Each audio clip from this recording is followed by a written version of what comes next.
A guy named Kyle Idleman has written a book called Grace is Greater. And in his book, he says your worst days are never so bad that you're beyond the reach of God's grace. That is really good to know. We all have bad moments. We all have bad days. Sometimes we have bad weeks. Sometimes we have bad seasons. Bad times in our lives where we've faltered, where we have maybe kept Jesus at a distance. Or maybe we have found ourselves either in our actions or in our words, even maybe coming to the point where we just say we don't even have a relationship with Jesus. A lot of us know what it feels like to wonder, can I really come back? Will God ever be able to use me again? Well, how great is it to know that our story isn't ruined when we have those bad days or those bad weeks or those bad years that add up and add up. To know that we can be renewed, to know that we can be restored, that we can be reused by and for Jesus is one of the greatest blessings of the Christian life.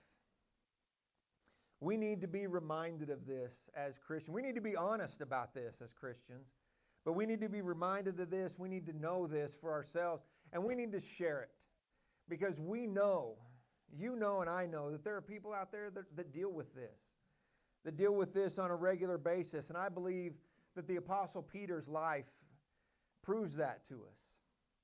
For just a few minutes this evening, we're going to look at three moments real quick in Peter's life. His denial of Jesus, Jesus' restoration of Peter, and then Peter's bold declaration on the day of Pentecost.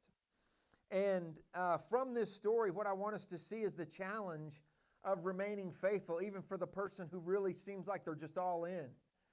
The challenge of remaining faithful, the reality of the risk of falling away that we need to be honest about. And then to see the beauty and the hope of being restored to the work that Jesus has for us. But in looking at Peter's story, I do, as has been mentioned, I want to share my firsthand experience, my story, if you will, of how I came to know that the Christian journey can include failure, but it can also include restoration and renewed purpose. Peter's story, and really, to a far lesser degree, my own story, models how we can recover from spiritual failure and become useful again for God's mission. I'm going to look in Luke chapter 22, but just for the sake of time, I'm really going to kind of just, sounds terrible. I'm going to skip over the Bible. I'm just going to tell you these verses, and you can write them down and look them up yourself. We're going to quote them, basically. What we know about Peter, we're going to look at Peter's struggle to remain faithful in a difficult moment for just a second. We know one thing about Peter is Peter can be very bold. Peter was the guy that in Matthew chapter 16, verse 16, when Jesus asked the apostles, "Who do people say that I am?" Peter steps up and says, "You're the Christ, the Son of the living God." In Matthew chapter 14, verse 29, who gets out of the boat and walks on water but Peter? Yes, he sinks, but he walks on water. Nobody else gets out of the boat.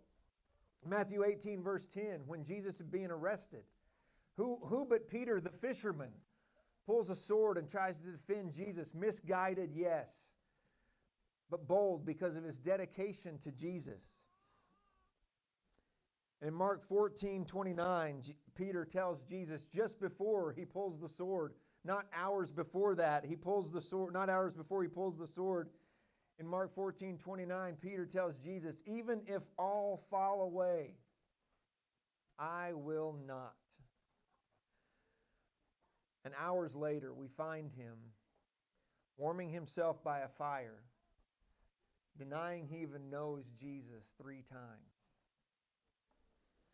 In Luke chapter 22, verse 54, Luke uses some interesting language because he says Peter was following Jesus at a distance.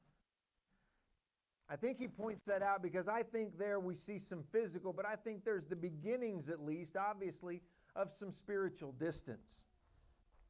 So what happens? If we keep reading, we know the story in verses 55 through 60. Peter's asked 3 times, "Hey, you're a Galilean. You're with this guy." No. And then he gets to the point where it says that he even swears and says, I do not even know this guy. But we know really what happens there, right? We understand. It's fear. It's fear and it's peer pressure. It's anxiety and it's groupthink.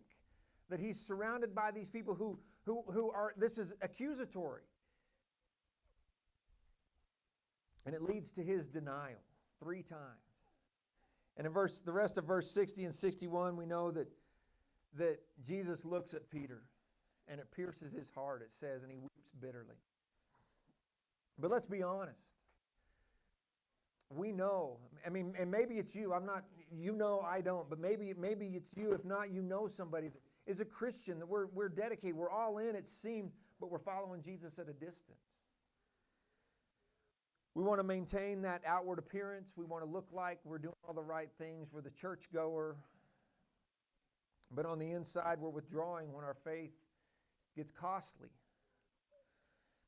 Many of us have probably found ourselves keeping Jesus at a distance when it's inconvenient. Maybe you've known, but maybe you've been the new guy at work who doesn't want to stand on your convictions in a secular environment. Maybe you've been the new kid in school. Maybe you've been the new parent in school who isn't ready to quite stand up for what you believe because you don't know these people all that well yet. You don't want to stand out too much. Well, I was that kid. I shared some of this at teen camp. I was telling my family it's weird to me that I've never really been asked about any of this, and now in 3 weeks I'm telling it kind of twice, but I was that kid. When I was a teenager, I told the kids at teen camp I was the best one of all of them. I was the leader of my youth group. I was the kid that at our camp we had the prince and princess of camp for the younger kids and the king and queen of camp for the older kids. I was prince and king in a matter of 3 years. That's it. I'm done. No. But I was the leader in our youth group. I was the kid that I went to all the stuff. I did all the things. My youth minister he'd take me to lunch to talk to me. How do we make the youth group better? And I was that kid. But as I got older, I felt the influence of a different social group. I felt the influence of the crowd around me. On the outside, I was the kid that was all in. But on the inside, I was starting to keep Jesus at a distance. And I have it here in my notes. I think it was interesting that Zach shared the same thing this morning. I didn't have my faith. I had my family's faith. I had my mom and dad's faith.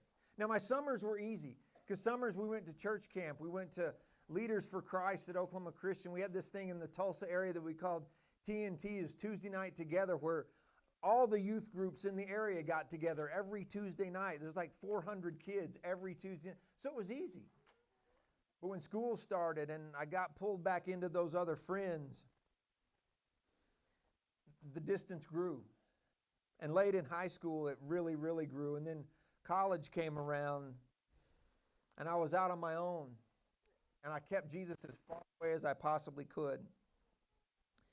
My college year did not go very well. There was legal trouble. There was dismissal from school. I was dismissed from a town. That's a different story. But after that, I drifted hard. I got into things I'm not even going to tell you about because I'm too embarrassed to tell you about. Scary things. It parallels some of Butch's story a little bit. Things that I fought for a long, long time. And I never decided I was going to fall away. I never just thought, what, I'm done with this. I got distracted. I lost my focus. I got caught up into the things of the world. And I think that's kind of what Peter does in this moment. I don't think Peter said, if the crowd gets too hot here, I'm just going to say I don't even know him. I don't think he ever made that decision. I think he got stressed. I think he got nervous. And I think he lost focus and he fell. A guy named Ravi Zacharias said this. He said, faith is not merely a commitment to a set of rules or beliefs. It's a commitment to a person, Jesus Christ. I didn't realize that at that time, but that's so true. See, following Jesus means closeness to Jesus, not personal comfort. So we as Christians, we have to be willing to ask ourselves, am I drifting? Am I allowing fear? Am I allowing discomfort to cause me to lose focus? Am I allowing fatigue of just doing the right thing all the time? Am I allowing that to create distance between me and Jesus? We have to be aware of that because it can happen. So we move on to John chapter 22 right quick. Because Peter's story doesn't end. We'll next see the second scene is the pain and the power of the restoration of Peter. In John chapter 21, after the resurrection, Jesus appears to the apostles. John chapter 21, verse 12, when Blake and Doug Kish were kids, their favorite verse was John 21:12, as Jesus says, "Come eat breakfast." But what seems to happen after that is Jesus has this private moment, it seems like, with Peter. It's not a public shaming. It's not a humiliation of Peter, but it's a gentle and it's a firm reminder, a firm restoration. And we know the situation. First in verse 15, Jesus says, "Hey, Peter, do you love me more than these?" And there's debate about what the these is. Is he talking about the fish? Is he saying, do you love me more than the fishing business? Do you love me more than making money? Other theory is he's talking about the apostles. He said, do you love me more than these guys? You said you did. You said if everybody walked away, everybody can walk away, but you wouldn't. Peter, do you love me more than these? And then 3 times he asked Peter that question. He says, Peter, do you agape me? He says, Peter, do you really, really love me? And Peter says, I phileo. This is the Greek word he uses. He says, Jesus, I like you. I can't go that far yet.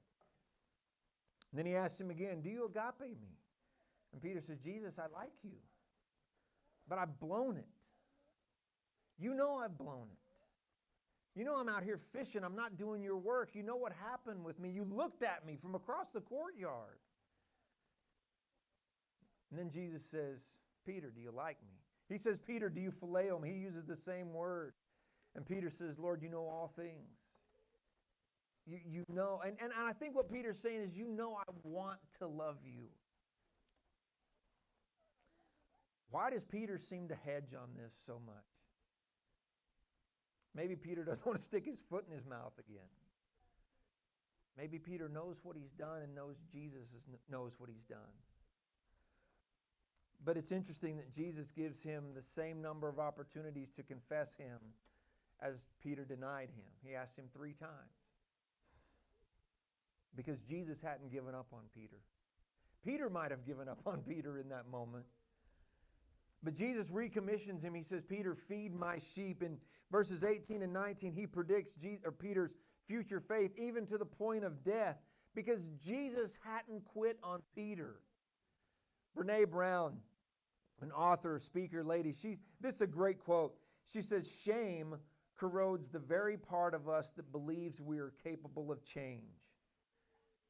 And Jesus doesn't shame Peter.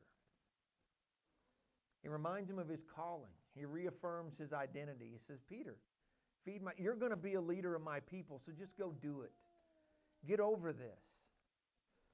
I don't know how long this was. A lot of people say it was maybe about 2 weeks, something like that. Doesn't matter. What we know is that Peter was unsure. Peter was adrift.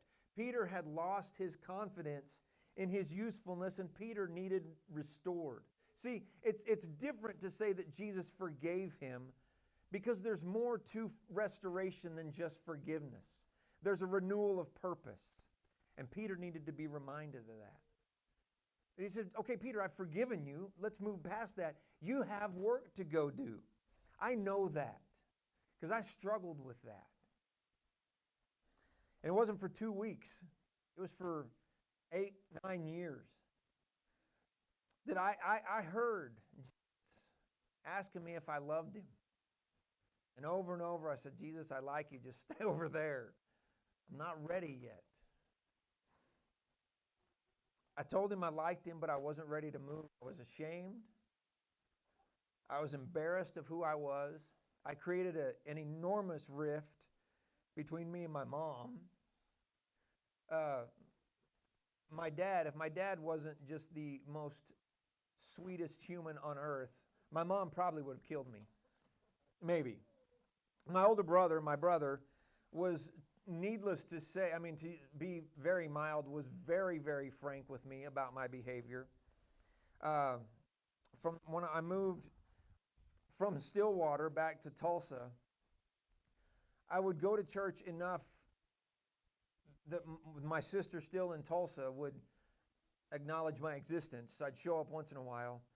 But I got the visit from the Broken Arrow Church of Christ young adults group to come to my apartment because I hardly ever, that was embarrassing.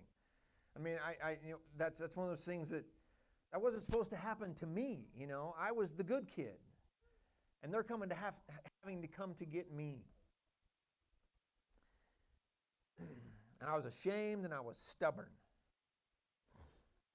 But I was blessed to have great people around me that were speaking for Jesus to me, reminding me, Jesus says, asking me, do you love me? And these people are telling me, hey, we love you. Hey, remember, God loves you. I'd lost my place. I'd lost my footing in the world completely. But through some other great Christians, and eventually, as has kind of been shared, through a young lady named Cara Bell, that I put off trying to meet even, because I've told her once we met, I was like, man, I'm glad we didn't meet a few years ago because you would have not liked me. But eventually through those other people and through Cara, I finally answered. I figured out Jesus could use me if I just get my failings out of the way. If I just learn that I can love Him more than whatever my these was. And set that aside and just be done with it. See, Jesus doesn't erase Peter's past. He just redeems it. He just fixes it. See, I'm going to read this because I wrote this and I thought it was really good, so I don't want to mess it up.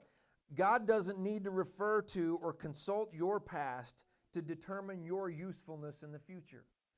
God doesn't care about your past. He forgives your past and says, let's move on. Let's go to the next step. If you failed morally, spiritually, relationally, Jesus is ready to restore, not reject you. Jesus' willingness to restore Peter demonstrates the incredible grace and forgiveness that Jesus offers all of us. So we need to ask ourselves, am I letting my failures silence me? Am I letting the mistakes that I know I've made hold me back from being everything that I know I can be? Jesus' restoration offers hope,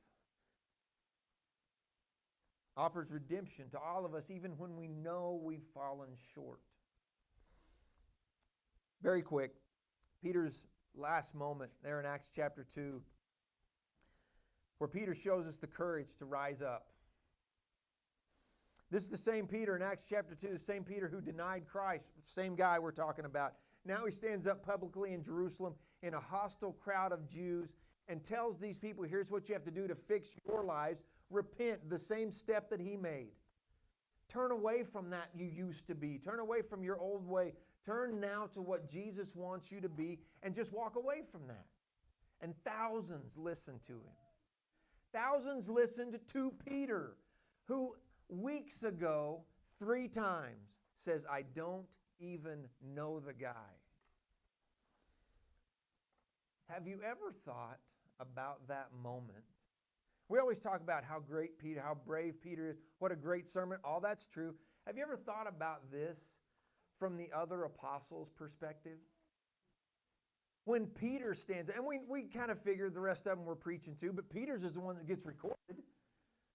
So, could you imagine what it's like for Matthew and for James? What an encouragement to James and John. To Matthew to go, hey, look at Peter. Mr. Going back to fishing, all of a sudden he's standing up here saying, here's what you do, repent and be baptized, every one of you for the remission of your sin. Peter, the one who 3 times says, I don't even know Jesus. Now he's standing up telling a crowd, here's how you fix that.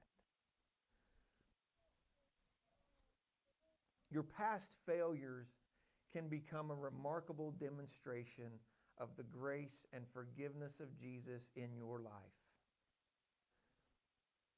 God specializes in using the fallen.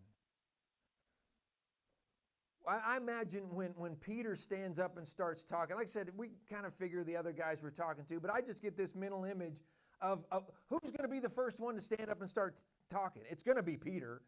I can just see the other apostles going, look at him. I mean, it's like the addict that becomes the counselor.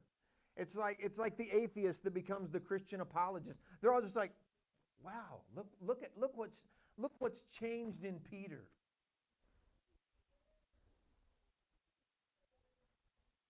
He becomes an incredible demonstration of Jesus' healing power. Now, I say this next part. I absolutely do not say this to pat myself on the back or anything like that. I say this because I want to illustrate and I want to illuminate Jesus' power that happened in my life. Thanks to the grace of God and incredible influences in my life, I turned it. I turned around. There are four people right up there who will tell you I am not perfect by any means. There's things that I still am just stupid about, and I get it. But from who I was, the turn that I made is because of those incredible influences and because of the grace of God. Because we dedicated, me and Kara, we decided we're really going all in on this. We dedicated our lives to this. I went from a long-haired, earring-wearing punk to a guy with a good family. I was a deacon in a good congregation. Then now 24 years plus ministry. Because of the grace of God.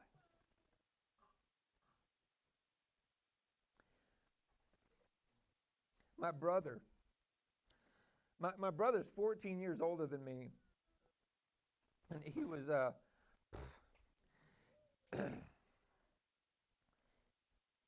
he was rough on me. And I was always scared of my brother because he was like a state champion and college national champion wrestler. So I knew he could hurt me in a lot of ways. But he was so tough on me for years. Became one of my greatest encouragers. And he, because of some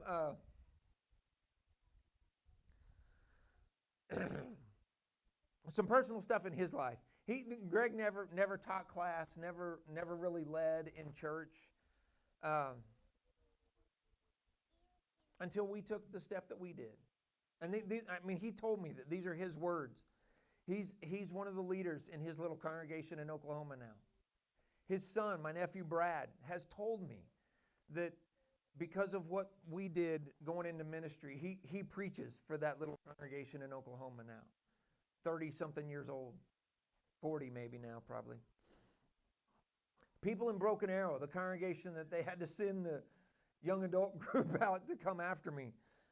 The people in Broken Arrow were so supportive of me and Kara and our family when we decided to go into ministry. And they still are. I'm going back in September to do a men's thing for them and back in Broken Arrow.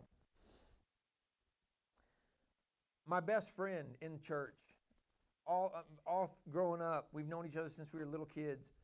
He was always super shy, never spoke up. He'd say things to me in class. I was like, Jerry, just say it. No, I'm not saying it. But he'd never say a word, never really did anything in church, honestly, until we did what we did. And he's an elder at the church in Broken Arrow. Jerry is. Jerry Lundy is an elder. It's crazy. But and since we've been here in Idaho, we've been blessed to work with so many great people in this congregation. And we've been blessed to work with literally hundreds of teenagers and young adults through our work here in Linder Road and then the work we've done at Teen Camp. But more than anything in the whole world to me, my kids are right there.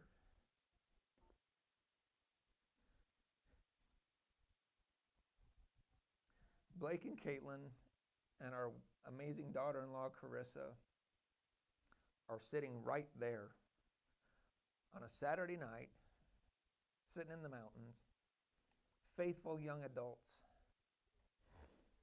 More than anything, because of their own sense and a good mother,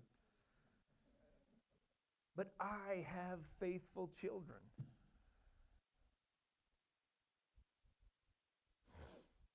Serving the Lord's church, leading, being great examples, following the example of their mother. I have a faithful, strong, supportive wife because Jesus restored me.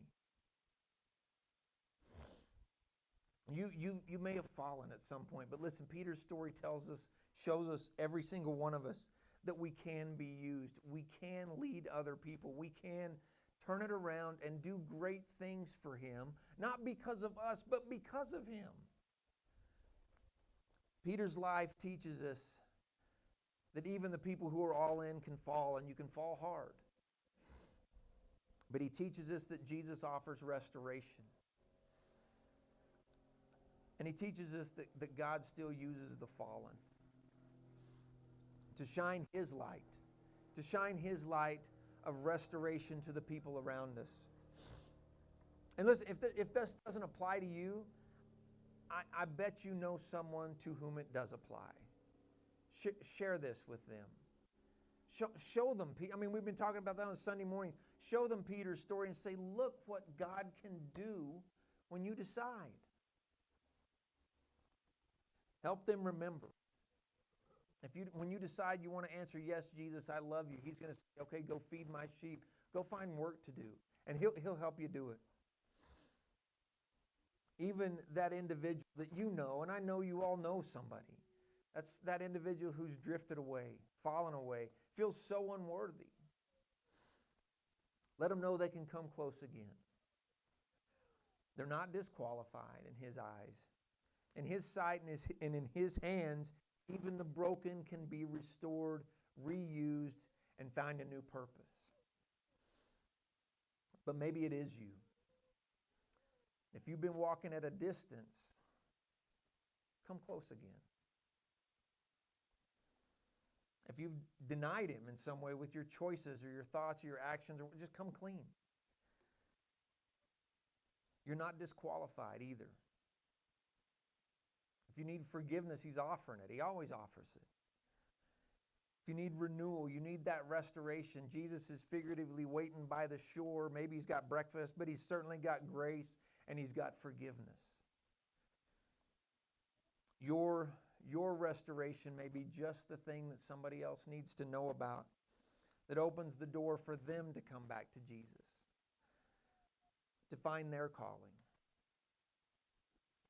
Don't wait to be perfect. Don't wait to be better. Step into your purpose.